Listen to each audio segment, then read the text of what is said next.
Hey everybody, it's CoSmO here, and this video is going to be, I suppose, a reaction video to what's actually been going on recently regarding Gearbox and their announcement regarding Duke Nukem. Now, if you don't know what I'm talking about, basically, Gearbox, who now owns the Duke Nukem IP, have been were teasing for about a week or two that they were going to make an announcement regarding Duke Nukem, and fans were really interested, hoping that the announcement was going to be sort of a reboot or a new game being made by Gearbox using the Duke Nukem IP, because fans have been chomping at the bit ever since sort of Duke Nukem Forever was actually sort of resurrected. But they wanted something to be. They wanted something to see something that used the Duke Nukem IP, and finally, the announcement was made sort of Friday night, Saturday morning, depending on your sort of time zone, a few days, about 5-6 days ago. And the announcement was that this year, Duke Nukem 3D is 20 years old. Now that really makes me feel quite old, especially considering I played it when it first came out. And to celebrate this fact, Gearbox are going to re-release Duke Nukem 3D in a sort of a Duke Nukem World Tour sort of package, where you get to play a fifth episode, an extra episode for the game, with new levels, new content, a new weapon. They've updated the graphics, they've added all new kind of effects and everything. They've got the guy that did Duke Nukem's voice in and redone all the lines to high quality sound compared to the low quality stuff that was done 20 years ago. They've basically upgraded the game and are re-releasing it with this new content. Now, this kind of news basically has upset a lot of people. And I'll explain why in just a second, because in order to understand what is wrong with this sort of thing, you have to sort of look at the history of Duke Nukem, especially Duke Nukem 3D, as well as everything else. Now, overall, at the moment, the community is quite upset about a great number of things. So, like I said, in order to understand it, you have to start at the beginning. Now, Duke Nukem 3D came out 20 years ago. The first sort of commercial version was version 1.3, and in it you basically got 3 episodes. And this is basically sort of the time back in the day when games weren't sort of start and finish. They were sort of split up into episodes or sections, so allow you to sort of play the different sections without having to worry about saving a game or not getting bored with one section and trying a different section out and everything else. So it's sort of the same sort of element of sort of Doom, the original Doom. Now, these 3 episodes were great and everything. Later on, about a year or 2 later, they released the Plutonium Pack, version 1.4, which basically upgraded the game to include a brand new 4th episode and fixed a few bugs, as well as sort of adding new art and monsters and everything else like that. Version 1.5 came along a little later, which basically took what was all in version 1.3 and 1.4 and sort of consolidated it into one package and fixed some more bugs. And basically that was sort of Duke Nukem 3D. That was the release that 3D Realms had made. Later on, sort of not made by 3D Realms but made by other parties, came sort of add-ons, sort of total conversions. There was one called Duke It Out in DC, where basically Duke Nukem went around Washington and looked at all the different sort of like the Washington Monument, the White House, and basically actually saved President Clinton, if you believe it, back then, from the alien monsters. There was Duke Nukem Nuclear Winter, which is basically a Christmas-themed sort of conversion of the game, where the monsters wore sort of Santa hats and you took on evil elves and opened presents for weapon pickups. And the third one, and probably the most well received of the 3, was Duke Nukem Life's a Beach, where basically you got a vacation, where Duke goes on a vacation. and it had it sort of converted all the weapons and added more monsters and so on and so forth. So overall, a lot of sort of stuff was done for Duke Nukem. Not forgetting, of course, that sort of all the fan-made stuff. You know, it came with a level editor. It was highly moddable and configurable. Duke Nukem was a big sort of deal back then. Just as maybe not as big as Doom, because Doom's always had that huge sort of. It was the first proper mainstream 3D game, if you don't count Wolfenstein and so on. You know, Duke Nukem 3D was a big deal. Now, when you look going further on into sort of its history, its source code was released at the turn of the millennium, or whatever you want to call it, and people started tinkering around with the source code, and the first sort of Windows ports came along, because of course Duke 3D was a DOS game, and to get it running on modern systems like Windows 95 and everything else was a bit of a pain in the bum.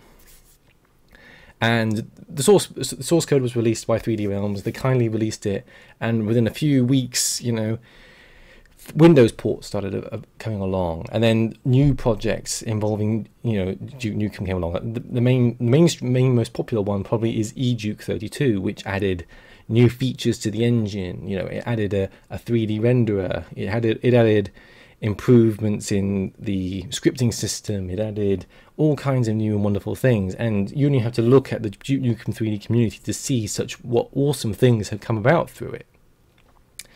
Now, fast forward a few more years, and you get it. So Duke Nukem 3D is actually on Steam. You know, it's sort of released on there, and you know, GOG.com have it. And then what happens then is Gearbox sort of license it out for it to be developed into the Megaton Edition. Now, Duke Nukem 3D Megaton Edition basically was a definitive edition of Duke Nukem 3D. It basically gave you everything that I just basically recapped for you. It gave you the original game that ran in Windows with a few little graphical improvements. But it was true to the original. It gave you the full 4 episodes. It gave you the expansion packs. You know, it gave you achievements eventually that were added later on after the release. It gave you multiplayer again eventually after the release. It also had Steam Workshop sort of interactability, so you could actually make your maps or your mods or whatever and put them into Steam Workshop. So all in all, it was quite a powerful element in the Duke 3D sort of fan system, if you want to call it that, in that it basically used Steam to its absolute full capacity and used it well to allow for Duke to have this huge community. Now, enter this announcement from Gearbox. This new game has actually effectively replaced Megaton. You can't get Megaton Edition anymore on Steam, which was the first big upset, because you've essentially removed the definitive edition of Duke 3D from Steam, meaning people who are playing multiplayer can't get any new players. The Steam Workshop stuff, all of that still exists, it's still there, but no new people can come along and play it. And essentially, because Gearbox have done this new version, they basically let the license sort of expire and have replaced it with this new edition of what they're calling, you know, the 20th anniversary edition, this World Tour version. But that's kind of the problem. They're simply saying you're going to get the original game plus this 5th episode. You're not going to get the expansions. Now, I can understand why you're not going to get the expansions, because it's a technicality. There's a problem in the sense that the add-ons, the things, basically did a total conversion of the game. So to basically sort of, Megaton Edition basically had different executables that ran, that did different things. So each one was sort of separate entities, if you want to call it, separate versions of the game. So to do something similar along those lines, Gearbox would have to do a lot of work to do it. So I understand technically why they've done it, but I don't agree with them excluding it from their sort of package. Now, whether or not they'll include it in the future, who knows? To be honest, that's kind of one of the biggest problems here, is that they've been trying to be sort of excited and say, oh look, this new version, we made this new version and everything, but they haven't given much detail. They haven't said anything about Steam Workshop. They haven't said anything about multiplayer. They haven't said anything about the editor. You know, they haven't said a lot of things. They've kind of focused more on elements which doesn't necessarily interest the hardcore Duke 3D fan. You know, now, well, they do kind of do and they kind of don't. And that's what's kind of splitting the community. And you know, it is what it is. And now the biggest problem, I suppose you sort of say, is the fact that they're charging $20 for it, or £15 for this sort of extra episode. And basically, reading what a lot of people have been saying, both to Gearbox and to Randy Pitchford, the sort of main man at Gearbox, what seems to come out is the idea that they are basically charging for this new stuff, not the old game. But if you look at it in terms of what you're getting as part of this cost, this £15, you're basically getting 1/5 of a game that, if you own the Megaton edition, you already own 4/5 of. You know, you are getting the first 4 episodes, which, if you're like me, a big fan, you'll have played them to death. You won't want to play them, regardless of whether it's a new engine or re-recorded lines, or you know, another new weapon. You know, you won't want to play the old levels because you'll be sick to death of them. I am. When I got Megaton Edition, I couldn't really face playing through the whole game again. You know, I actually played maybe about half of it, and I thought, you know what, I remember all these levels, the guns are the same, the levels are the same. I'm glad I own it, so if I do have any desire to come back and play Duke 3D again, I can do it, but I just don't want to sit down and play it. You know, I just don't want to play that game anymore. I've done it. I played it over the last 20 years multiple times. I've had a huge amount of fun with Duke 3D. I love Duke 3D. I'm a big fan of Duke 3D. But I'm just not into it enough to want to play it over something else. And, you know, as excited as I am for this 5th episode, because it's being made by the same people who made the original sort of levels for Duke 3D, even though I'm excited for it, I'm not excited enough to spend that much money on it. You know, it's not that big a call to me to do that.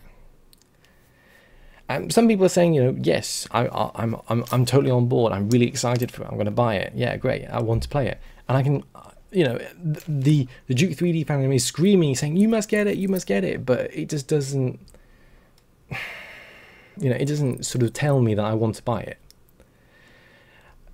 And the fact that they sort of taken Duke 3D and redone it again is kind of the big annoyance for me, if I'm honest, because you only have to look at this year to see how they could have done things a lot different. I mean, look, let's go straight for the big one here. Doom 2016 came out, and although it technically rebooted the whole story, it was more kind of a homage to the actual legacy that is Doom. You know, it took all the good parts of Doom, you know, the speed, the weapons, the enemies, all that kind of part. It took the whole sort of theme and made it a giant sort of push forward into the 21st century. You know, it gave it a huge lease of life, and it made a really good, fun to play game. You know, and I really hope that they carry on with it. They add more, you know, they carry on with the story, they add more content, and so on and so forth. In a month's time, Shadow Warrior 2 is coming, you know, and the original of Shadow Warrior, I mean, the actual sort of 3D Realms Shadow Warrior was especially, I suppose, sort of the spiritual successor to Duke. You know, it was never as good or as popular as Duke because of various things. You know, some people considered it borderline racist. It didn't have the same modability as Duke 3D. You know, it didn't do as well as Duke when it was first done, but it was taken by what was it, Flying Wild Hog and Digital Devolver, enhanced and rebooted and recreated, And okay, it didn't do super well as like Doom did, but it did well enough that it's got a sequel coming out in a month, you know, and that looks pretty damn good. And what annoys me about this is that Gearbox have the Duke Nukem IP, and instead of doing something a bit more, shall we say, adventurous with it, something more, just more, you know, more with the IP, they've basically gone back and taken a game made 20 years ago, you know, re-engineered it, and then released it saying, look at us, we're fantastic, we've done this. And, you know, it just, why do that? You know, if you're going to do something like that, then redo the whole thing. You know, don't just take the original game and just plaster it with a new engine or a new rasterizer or whatever you want to call it. You know, there was a few years ago, there was a video showing a brand new look, 3D, of true 3D sort of high resolution engine. You created the sort of the first level of Duke 3D, and everyone raved about it. They thought, great, someone's actually going to remake Duke 3D, and the project was canned, and the community was really upset. And this just seems like a giant kick in the balls to most people, because it's saying, you know, we have Duke Nukem, the Duke Nukem IP. We want to celebrate the 20th anniversary. Let's just give you something that you've played already, plus a bit extra. And I suppose one of the annoying things that has been said is that to do this, it has cost a lot of money for Gearbox to actually sort of get this thing done. And of course it has. I mean, you've taken an engine that's 20 years old and updated it. That in itself is a big task, because not only have you got to make it work on Windows, but you've got to change the code. I mean, the code is so old, it's written in C, not C++, in C. You know, the original source code made by Ken Silverman was written in C. And when it was actually, the source code was actually released, a lot of people struggled to actually get it to work because it was written in a certain version of C. You know, no wonder it costs so much, because you are basically taking code that is extremely old. So you need someone to understand that code and to be able to modify it and upgrade it. So that's going to take a huge amount of effort from developers.